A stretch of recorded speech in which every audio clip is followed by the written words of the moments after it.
I love buying my meat and cheeses from the deli, but every time I do, I then open it from the package and then I feel like it goes bad very quickly because I have nowhere to put it. So that is where these Rubbermaid containers come in, and I have become obsessed with these. This one is 9.6 cups or 2.3 liters. They do have different sizes.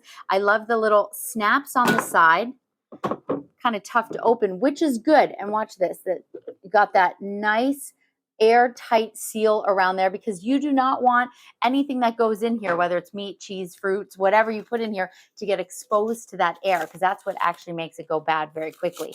So honestly, you take this, it's just so big. I like to put my meat on one side. I like to put the cheese on the other, just like that. And then put this on, and you can actually hear the air coming out. So you squish that down, snap it down, and this is going to stay fresh for so much longer.